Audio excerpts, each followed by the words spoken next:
Un capítulo que no es apto para personas sensibles. Para empezar, acá tengo que decir que los sentimentalismos y las subjetividades en general no cuentan, no sirven y no alcanzan. Ahora, esto sucede en un mundo ideal donde la gente piensa con cierta lógica respecto a lo que puede conseguir y a lo que quiere hacer, cuando hay una correlación y parece que todas las cosas funcionan bien, tanto en el afuera como adentro de esa cabecita. Y eso te incluye a vos y me incluye a mí también. Estoy seguro que ahora nos entendemos un poco mejor.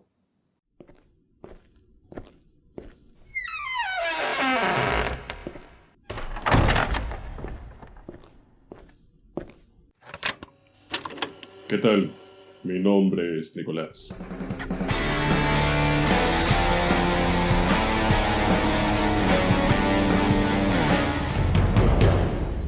Les doy la bienvenida al capítulo número 7 de Hablemos desde la Parapsicología. Un capítulo que no es apto para personas sensibles. Hoy, asesinos rituales. ¿Están preparados?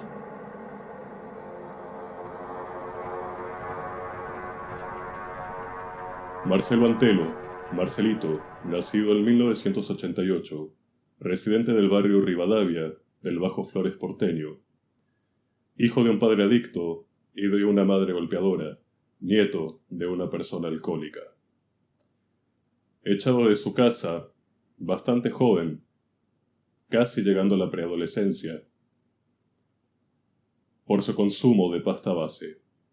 La convivencia tampoco fue sostenible en casa de uno de sus tíos, quien murió tiempo después, en un ajuste de cuentas. Adolescencia en diversos centros de rehabilitación que nunca pudieron tratar sus consumos problemáticos. A los 20 años, tiene que abandonar el hogar de su novia, ya que ésta lo echa debido a problemas de violencia de género, mientras ella portaba en su vientre un hijo suyo. Pocos meses refugiado en una iglesia evangélica, que tuvo que abandonar obviamente por sus adicciones. Adicciones que lo llevaron, muy lentamente, a involucrarse en el narcomenudeo, llegando a perder un riñón en un enfrentamiento entre bandas. Pero también, este nuevo oficio le valió la invitación para convivir en un departamento con personas con problemas e historias de vida similares. Carácter conflictivo, desesperación, falta de dinero para sustentar su dependencia. Hasta ese entonces, antecedentes de encubrimiento y robo. No te la voy a dar, antes me matás. Vos me lo pediste, hijo de puta.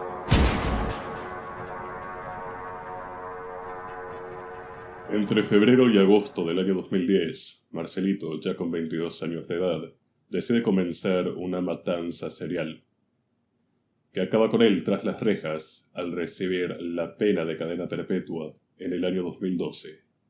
Veamos los hechos que acontecieron en este lapso de 6 meses. A fines de febrero, en un supuesto asalto, intentan matar a Jorge Díaz, quien sobrevive y lo denuncia.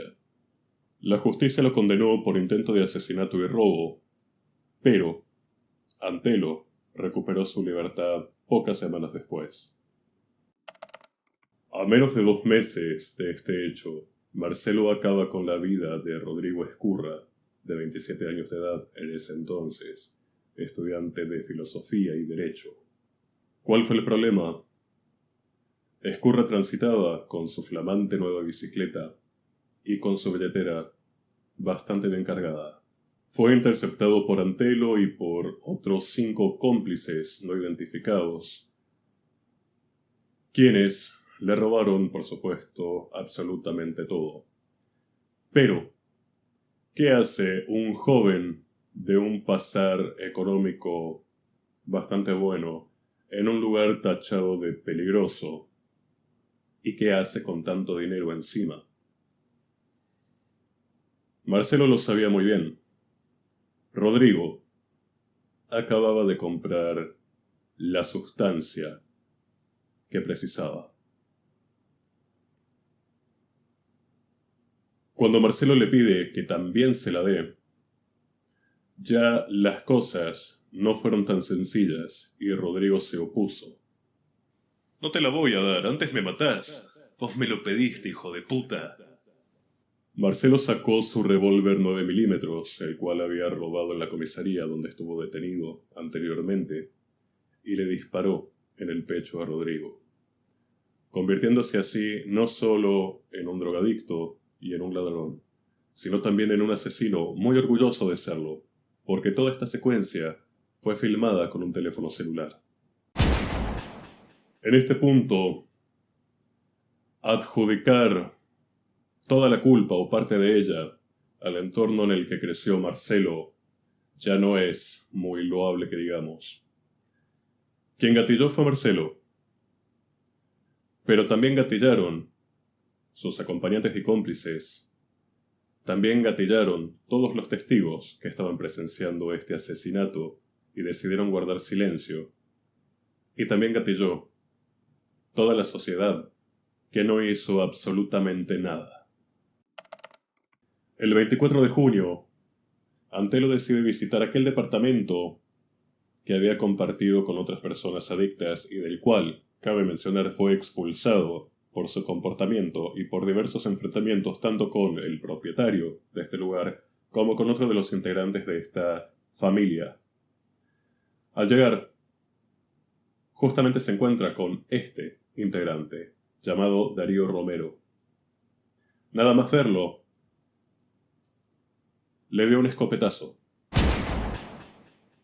Por suerte, o por destino, Darío se cubrió a tiempo con su mano izquierda, que fue la que recibió el impacto y quedó destrozada por los perdigones. Y si se preguntan si Marcelo lo remató, la respuesta es no. Entre la escena, su obra y el disfrute que le generaba el dolor y el sufrimiento de Darío arrastrándose por el suelo, él estaba muy ocupado en reírse al grito de «le volé la mano, mientras lo festejaba con otro cómplice que lo estaba acompañando en ese momento. Darío sobrevivió, pero una vez más, nadie denunció. Ni antes, ni después. El 2 de agosto vuelve a visitar aquel domicilio buscando ahora al propietario, Jorge Mancilla. Pero claro, no vas por la vida visitando la casa de tus enemigos y gritando fuera del domicilio que por favor salgan, así lo matás. Esta falta, si se quiere, de inteligencia es inversamente proporcional al sentido de impunidad que otorga una justicia que pocas veces actúa como tal, y una sociedad que por temor, por miedo, acaba siendo cómplice en cierto sentido. Eso sin contar que esa misma sociedad margina a las personas que han nacido o que viven en zonas declaradas peligrosas y que lo único que se espera que les pase es, en el mejor de los casos, robos, asaltos, violaciones constantes. Y en el peor, una muerte violenta. Y ante todas estas problemáticas, nadie hace nada. Ninguna de las personas en mediocres esferas de poder hacen algo. Y todo ese sector de la sociedad termina condenado. Punto importante, recordarles que al menos la 9 milímetros se la robó a un oficial de la policía. Y yo, que ni soy policía ni ando mucho en ese medio, sé muy bien que ante un caso así, Primero, supongo que antes de dejarte en libertad te requisan y te revisan. Y en caso de que, como efectivo, te des cuenta que tu arma no está, tenés que hacer la denuncia. Y la policía, tus compañeros, tus jefes también, tienen que moverse así de rápido. Porque no se llevaron la lapicera de un banco. Se llevaron un arma. Y si no es para matar, ¿para qué podría llegar a ser? ¿Para usarla de toque de puerta? Solo 6 días después, Antelo vuelve a visitar este domicilio, pero tiene una iluminación y solo decide tocar el timbre. Instantes después, Jorge Mansilla es asesinado de un disparo en la cabeza. Pocas horas después, y con ganas de seguir derramando sangre, Marcelo va a visitar a Mario Quiero, mecánico automotriz, bajo el pretexto de cobrarle una deuda que para mejor no existía. Cuando Mario se negó a pagar, Marcelo automáticamente sacó su 9 milímetros e intentó dispararle, pero el tiro esta vez no salió. Intentó 3 veces y, sorprendido, se puso a revisar el arma, le sacó el seguro y pegó un tiro al aire para ver si ya todo funcionaba. En toda esta secuencia, Mario fue otro afortunado que pudo subir las escaleras hacia su domicilio particular y resguardarse.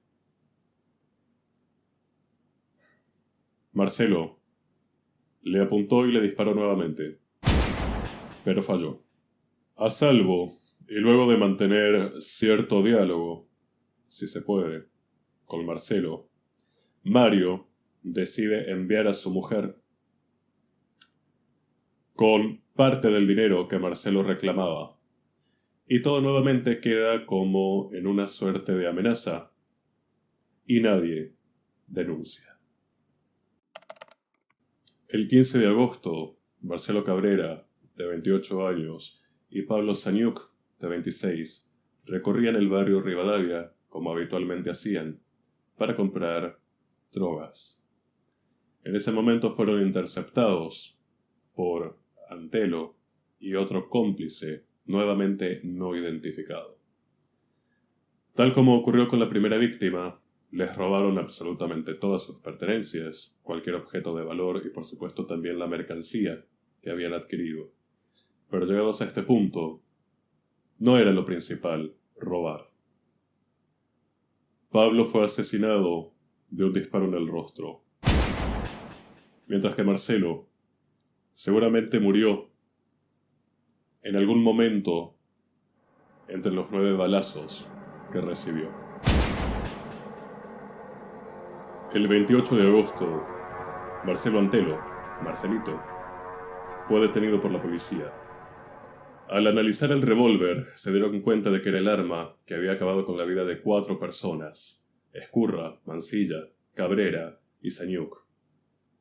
Durante las instancias judiciales, también fue imputado por los intentos de homicidio a Díaz, Romero y Quiero. Sin embargo, según los investigadores, es muy probable que Antelo haya matado al menos a otras 3 personas. Lo que sucede es que nunca se pudo comprobar ni tampoco obtener una confesión directamente de Marcelo. Estas 3 víctimas serían Santos Valeroso Vargas, Pablo Villa y un joven apodado como El Diablo. Si bien las 3 murieron de un balazo en la cabeza, las últimas 2 también fueron carbonizadas. ¿Recuerdan el celular con el que se filmó el asesinato de Rodrigo? Era su celular. Pero lo que más importa es que en esa filmación es donde Marcelo Antelo dice que está asesinando por una promesa.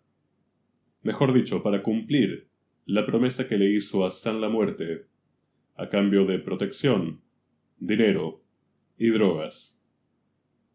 Una muerte por semana. Deme protección y por favor ayúdeme a tener más plata porque necesito comprar drogas. Por favor, ayúdeme a progresar. Si ustedes no habían descubierto el sentido de narrarles todos estos hechos, estoy seguro que ahora nos entendemos un poco mejor. Tristemente, el celular nunca fue encontrado, y por ende la filmación tampoco. Pero la periodista Liliana Caruso logró entrevistarse con un familiar de Antelo, llamado Jorge. Algunas cosas que se dicen son verdad, otras no. No lo veía muy seguido porque yo trabajo todo el día. Lo que puedo decir es que el pibe se metió primero con los evangelistas y estaba todo bien. Después no sé, entró como en una secta de ese San la Muerte. Y en ese momento empezó a decir cosas raras, a hacer cosas extrañas. Se fue de acá y no apareció más. Marcelo Antelo, asesino en serie, pero asesino ritual. Antes de afirmar o de negar nada, pasemos algunos datos en limpio. Según la promesa, el pago era una muerte por semana.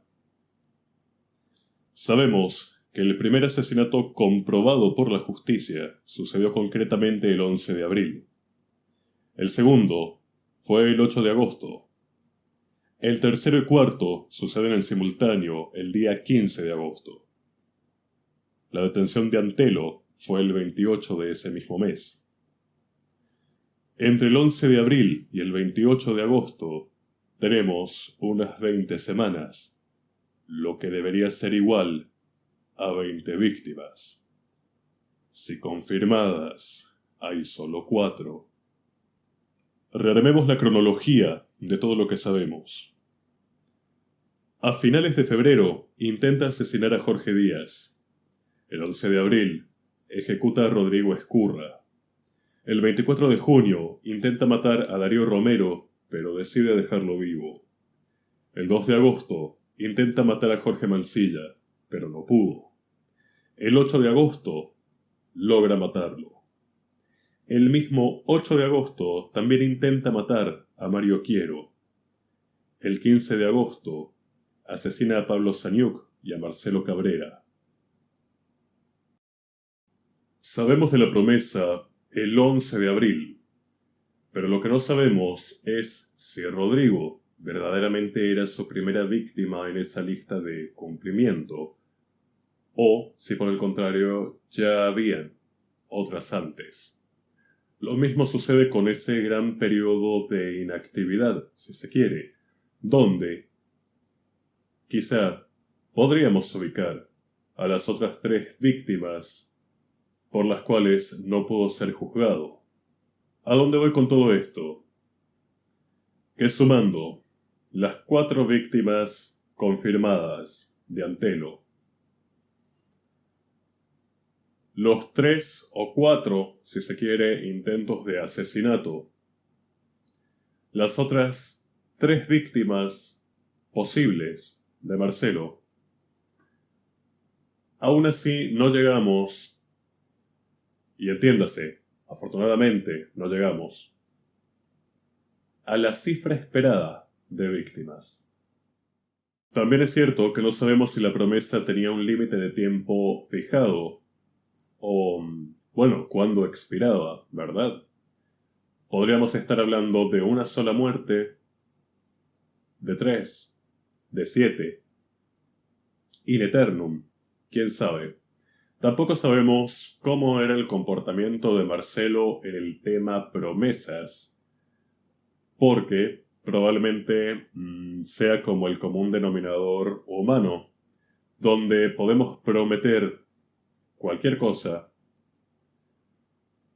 y que después, bueno, somos un poco laxos para determinar plazos o los vamos alargando, sobre todo por falta de ganas, si se quiere, que no de oportunidades o posibilidades, sin dejarlo constatado en ninguna parte. Lo que sí sabemos es que la filmación donde se menciona esta promesa o pacto nunca apareció y que en instancias judiciales, cuando Marcelo fue preguntado respecto a este asunto, él negó el tema de la promesa e incluso negó conocer hasta la muerte y por ende también cultuarlo. Pero claro, convengamos que la coartada de Marcelo fue decir que la policía había plantado el revólver, la 9 milímetros, en su departamento para inculparlo.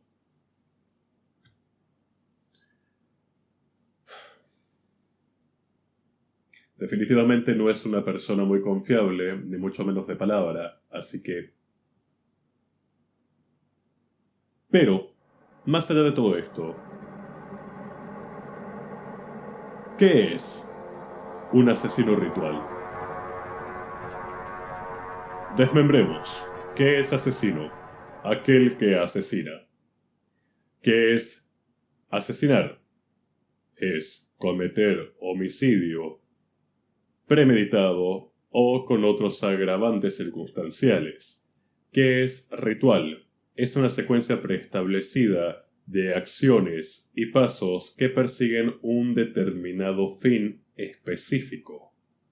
Entonces, por elevación podríamos decir que asesino ritual es quien comete crímenes de sangre siguiendo determinadas instrucciones para obtener un fin específico que en nuestro caso es mágico.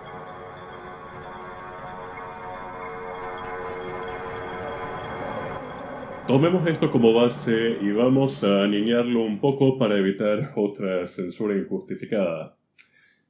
Si yo mato una cucaracha, es un asesinato. Lisa y llanamente un asesinato.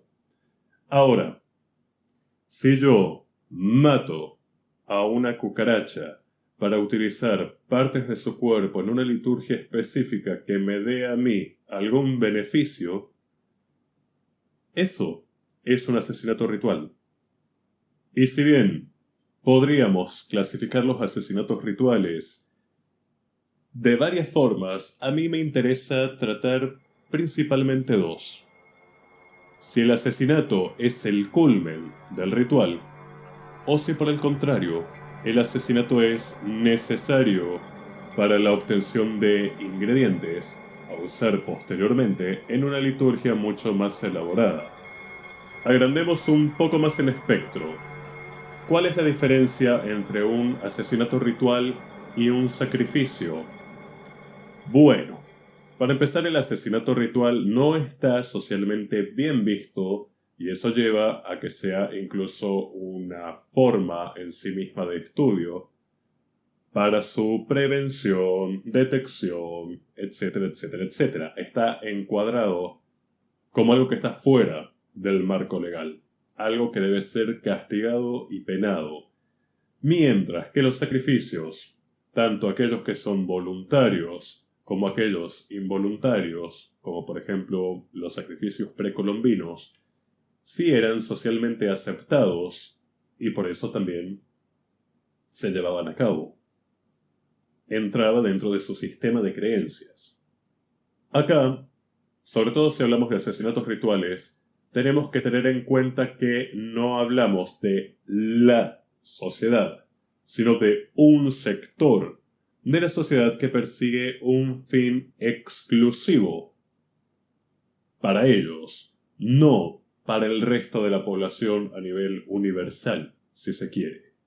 Esa también es una gran diferencia entre asesinato ritual y sacrificio.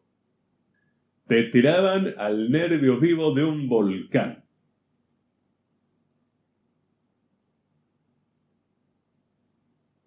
Creo que es una tradición que deberíamos rescatar de vez en cuando.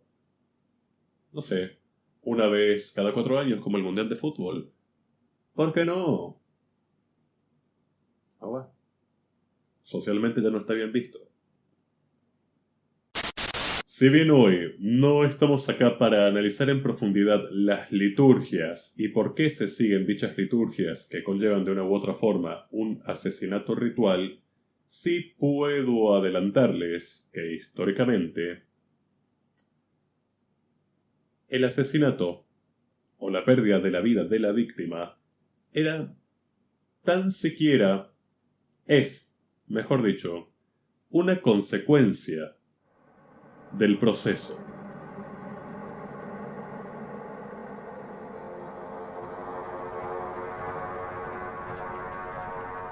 Estamos hablando de cuando el móvil no es el asesinato como tal, sino la obtención de ingredientes, ¿verdad? Y las mutilaciones tenían que realizarse con la víctima viva y consciente, porque hay quienes creían, y aún hay personas que creen, que los gritos de dolor y la agonía otorgaban un poder energético muchísimo más superior a las partes que se estaban extrayendo. Y si me preguntas, Nicolás, ¿qué partes se solían utilizar?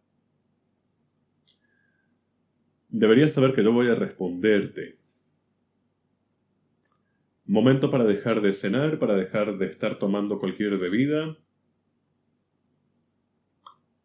y para tener cerca un recipiente en el cual vomitar. Viajemos, hagamos un ligero recorrido por los restos humanos resultantes de asesinatos rituales en la edad contemporánea, porque no crean que nos hace falta viajar a la Edad Media para hablar de esta clase de cosas. Y sí, eso lo vuelve todavía más escalofriante. Podríamos empezar por citar tejido blando como párpados, labios, escrotos, labios vaginales. Podríamos irnos a órganos como los ojos, la lengua, la vejiga, el estómago, el corazón, incluso el cerebro. Podríamos hablar de otra clase de amputaciones como dedos, manos, pies, brazos, piernas, cabeza, extirpar el cuero cabelludo.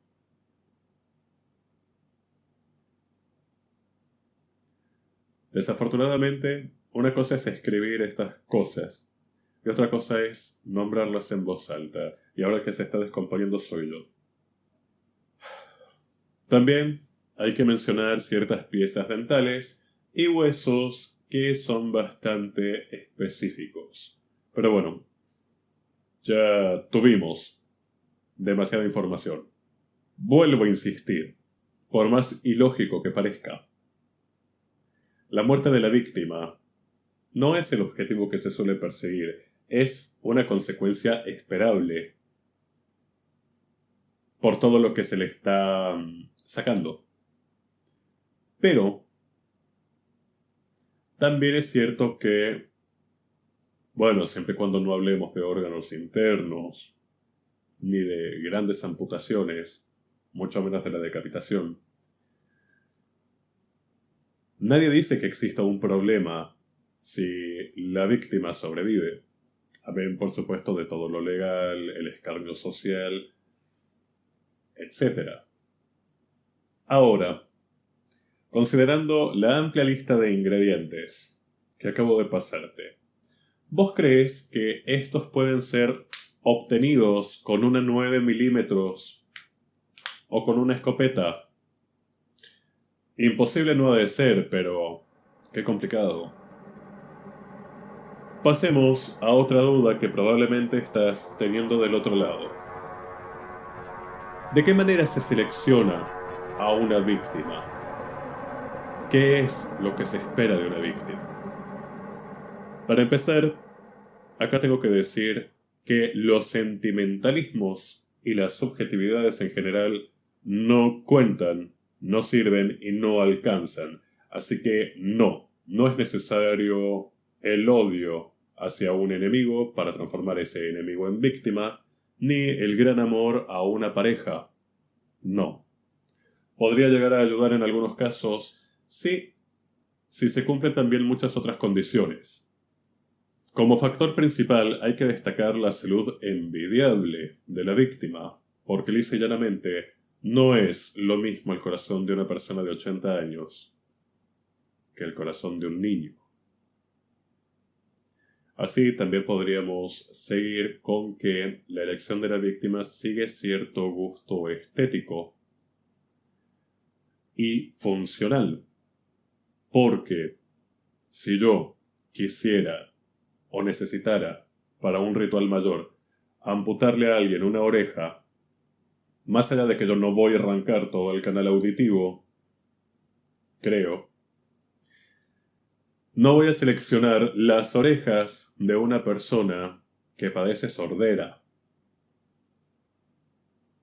No voy a seleccionar los ojos de una persona invidente. No voy a seleccionar la lengua de una persona muda. ¿Y por qué digo todo esto? Más allá de la funcionalidad, que es muy importante, también por la belleza. Porque el concepto de belleza lo solemos relacionar muy rápidamente con el concepto de fuerza, y el concepto de fuerza con el concepto de vitalidad, y el concepto de vitalidad nuevamente con el concepto de salud. El criterio estético en esto también existe, más allá de que sea cuestionable. Y tengo que hacer la salvedad que estar hablando de estas cosas no me hace a mí un asesino, ni tampoco un asesino ritual. Hay que disociarse un poquito y tratarlo con frialdad, porque si no verdaderamente yo me voy a descomponer. Y no quiero eso. Y ustedes seguramente no quisieran ver eso. Y yo no quisiera tener que limpiarlo después. Así que, por favor, que toda esta información no se malinterprete, que yo no estoy pugnando porque nadie salga por ahí a cometer esta clase de crímenes. Estoy brindando información. Y por más de que para personas no muy empapadas en el asunto crean que es muy completa, muy específica, tendré alma de profesor, seré profesor, tendré cara de tonto, lo soy, pero también tengo mis límites a la hora de compartir conocimiento, ¿ok? No me tachen tampoco de misántropo, por favor. Retomemos. Pensemos en un rango etario. Lo saben, ¿verdad? Pueden suponerlo. Para algunas cosas, el rango etario más preciado es el grupo de bebés, porque son maniobrables, porque son fáciles de conseguir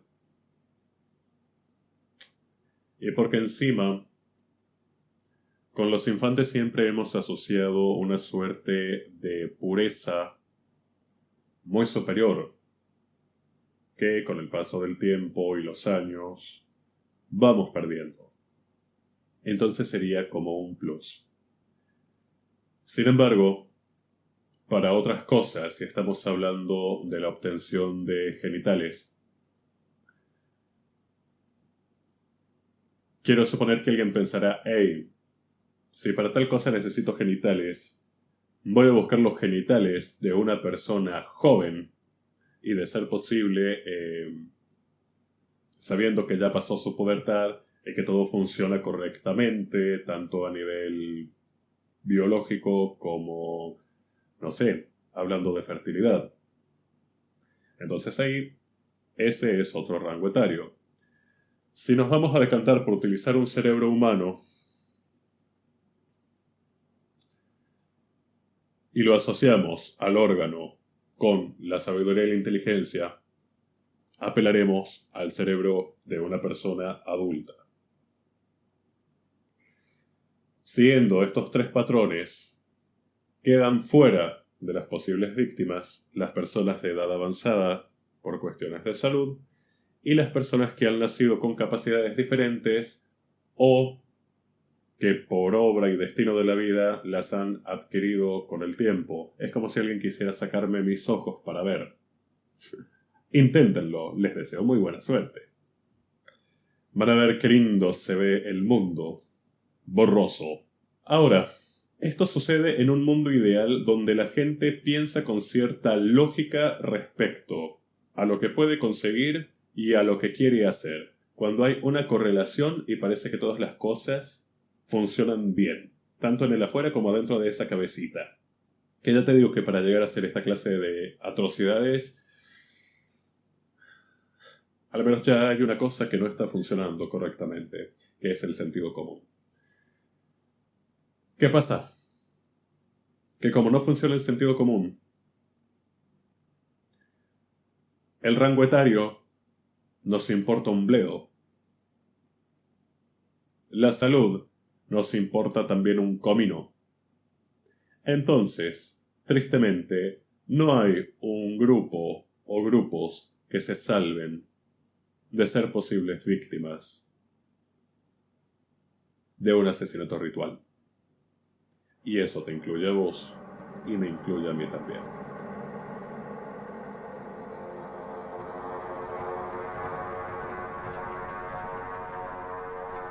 Si hablamos fugazmente sobre cómo obtener una víctima, bueno, podemos pensar en la captación, el secuestro, el robo.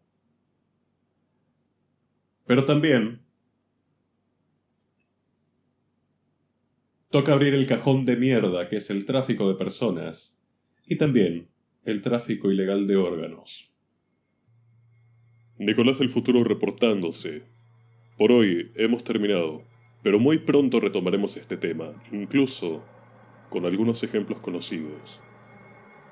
Si te gusta mi contenido y no quieres perderte la segunda parte, no olvides suscribirte, activar las notificaciones y dejarme tu comentario. En la descripción del video encontrarás mi Instagram para que me sigas y contactes en caso que quieras, desees o necesites una consulta privada.